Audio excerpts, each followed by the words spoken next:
We're at the 58th Annual National High School Finals Rodeo, and we're in Springfield, Illinois.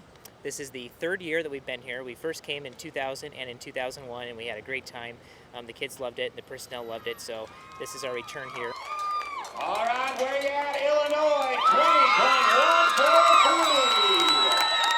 20.143. Well, we've got over 1,500 contestants here from 40 states, 5 Canadian provinces, and Australia. You can come watch the best rodeo athletes in the world as they compete right here in your hometown of Springfield.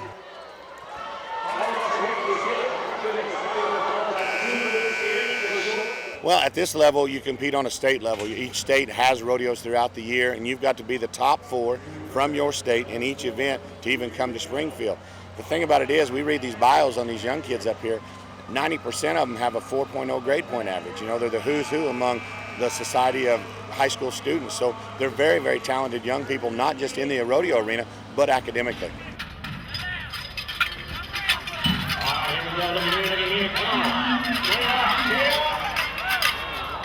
My name is Dana Blair from Springfield area. Well, it's just really a different sport for this area. You know, we don't get much rodeoing around here. I know a lot of people I work with were pretty unfamiliar with the rodeo and wondering what kind of attendance we would have, and I think they're surprised that so many people do come out and take in the sport and enjoy it, have a good time. It's a family-oriented sport, and I think that's what makes it special. And it is just fun for me, being from Illinois, to meet people from all over the United States, Alaska, Canada, that come here and enjoy themselves. They drive 22 and 24 hours to get here, and that's special for me to come to Illinois. I just think it's great. It was here 4 years ago, and I don't think Springfield people kind of got it because they're thinking, rodeo? Who would ever be out there? But I think this year they have discovered it, and now they found out that they can come out here and they can have a great time too. It doesn't matter if you know the front end or the back end of a horse. They just have to see these kids and their parents. All these parents, think what they've dedicated, the amount of money it takes to bring a family from California to Springfield, pay for camping, pay for hotels, food. It's a big expense, and the whole family's here, grandma and grandpa too. 6.288 is going to be his total time. Now, that moves him to 10. I guess a bunch of cowboys finally one day says, hey, we're doing this every day at our job. Let's go have some fun. Everybody throw in 10, see who could do it better. And that's kind of the way it got started. And now it's evolved into this. So you might as well try to get paid for something that you work at every day long. So it's a pretty neat deal, and that's what separates our sport away from all the rest. And Ernest Hemingway once said, and to quote him, there's only 2 real sports in the world, and that's rodeo and racing. Let's go. The barrier is stretched for the next contestant from Crystal Springs, Mississippi.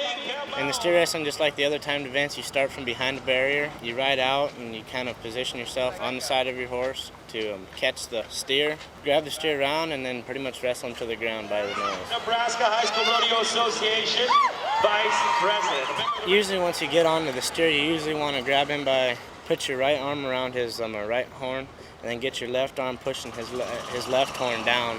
And then once the steer kind of comes around you and it feels right, just fall backwards as hard as you can. It's been very tough, and it's been very exciting to watch how good the people are, and it's overwhelming to me anyway. For me, since I'm not very big, technique is a big factor for me. But some of the bigger boys out here, they can do it off strength a lot other than technique. If something goes wrong, they've got that bigness behind them where they can throw them. But technique and strength helps a lot. It's all how your hands drop down on him and where you're holding the horns and how you bring him around. And if the steer's doing good, you can kind of cheat a little bit, but most of the time you got to do everything just right for it to work right. All right, come on, going to work on the ground. Title is Alabama Cowboys. Oh, no. You just have 6 poles lined up the arena. You run up there, weave through, weave back, and run back out the arena as fast as you can, and have a good partnership with your horse. Different people run their horses different ways. Mine, I have a certain point where I run him, and I'm just trying to hold him off as best I can. It's different. It's huge, and it's the final level, so you got to be sure and do your best and run hard. Looky here, go on!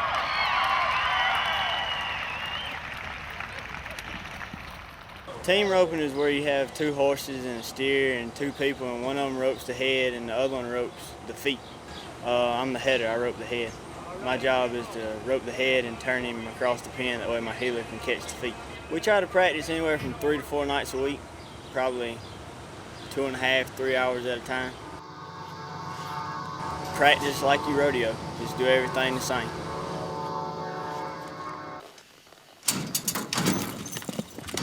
It takes a lot of practice and a lot of skill. You have to get in time with the cow, and you have to break just right on your horse to, kind of get out right on him to where you can actually rope him. Well, you could break too soon and break the barrier, which adds a 10-second penalty to your time, or your partner can be out of time when he's heeling. All right, we got one go. Oh, man. It's kind of like playing football and scoring a touchdown. Everybody's kind of looking up to you, and it's like, yeah, you done it right. Break the lead right now. Leave it up to Pennsylvania to clear the board. There's a very few girls that team rope, and it's just something that I've always been interested in. But it's a lot of fun because I am a girl, and when I do better than the guys, I get to rub it in their face and that kind of thing. But yeah, it's a lot of fun. It's exciting. It's very exciting. You have a smile on your face the whole way out, and you're like, I just did that, Girl rides her horse down and gets off the horse while it's moving and ties a goat that's on a stake with a rope that's 6 foot long, and she ties 3 legs together, and the fastest time wins. Mainly you want to get like a really good get off, because then that'll get you to your goat faster, and you want to make sure that when you flip the goat that the legs are all right there so that you can tie them right there, and then that'll give you a pretty fast time. When you get up to the goat, you just run up to him and you take one of the legs and the flank, and then you just flip it, and the back 2 legs and the front leg is what you're tying together. And when you get here, man, everybody they're going for it, they're wanting to win it, and you just got to put everything out and go out there and hope you win it all. Well, your bull riding, is probably your most popular event, and they claim next to NASCAR is the #1 event there is. It's what most people come to watch. I mean, it just really is, and I guess it's human nature that people like to try to see that degree of danger that's involved in it. They don't recognize that degree of danger in a lot of the other events, which it's really there. Well, while we're drinking here, what's going on? We're going to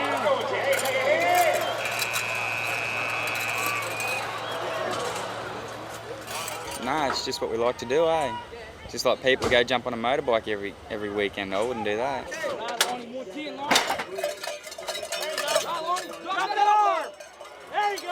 Oh, I've broke my leg on a bull, and just little things, nothing too bad though. No, nothing worth really talking about. The thought always goes through your head about getting hooked or knocked down, but it's what the bullfighters are there for, to save you.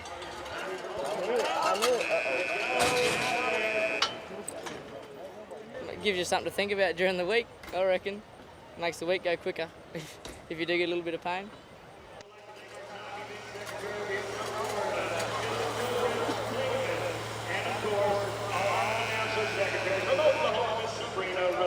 It's fun, big adrenaline rush. So yeah, it's pretty fun to get on a bull. Just don't think about the consequences of getting hurt or nothing.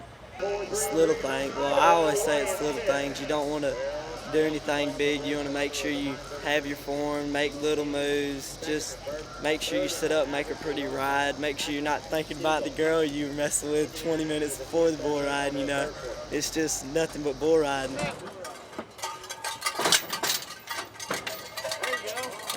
Oh, yeah, I rode bulls for a long time myself, and there ain't nothing greater feeling than to know you conquered something that much power and the size of them animals and the power that they have. And I mean, you're matching a 140 to 60 pound man against 1,700 to 2,000 pound animal. I mean, it's a little mismatch there. You really stop and think about it. Yeah, it's a pretty good adrenaline rush.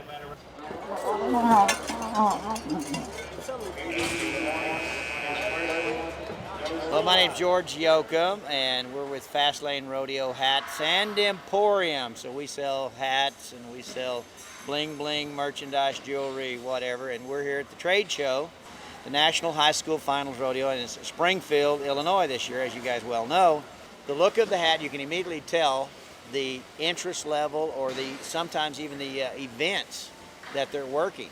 If it's a narrow square and high on the sides, then they're a bareback rider or a bareback enthusiast. If it's real wide in the front and narrow on the sides, they're probably a bull rider.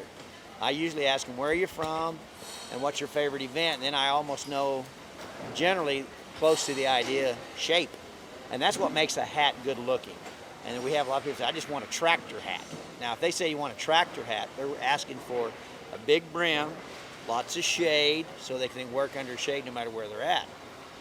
So we do the tractor hats too.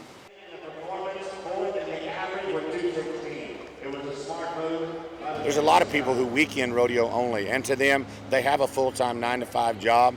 But these kids and the pro rodeo athletes, that is their way of life. It is their job, rodeo. It's just something that I've been in ever since I was little. My dad team rope, my granddad team rope, everybody in my family team ropes.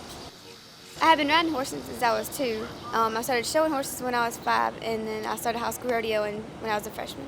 I rode bulls for probably 7 to 8 years. Put more money out than I had coming in, so eventually, I turned to the microphone. I'm just blessed to still be a part of a sport I love. My dad rodeoed in college and high school. For me, it's just the competition of it. These kids, especially at this level, these kids put 110% in everything they do, and to see it all boil down to this is just an absolute honor, and I just love it. I make my living at it, like I said, so I'm just blessed to be a part of it each and every day. It's kind of like Elvis. Elvis is never going to die. And we're not ever going to let the rodeo cowboy and the Western lifestyle die. It's just too ingrained in our culture. Man, I've been in this rodeo business. I'm 55 years old, and I just don't remember. I don't ever remember having anything else to do but rodeo. I grew up in it. My dad was a stock contractor in the late 40s and early 50s, and so that's all I ever knew to do. I never thought there was anything else that you were supposed to do. This has just been my life, and it'll continue to be my life until I'm gone, I hope.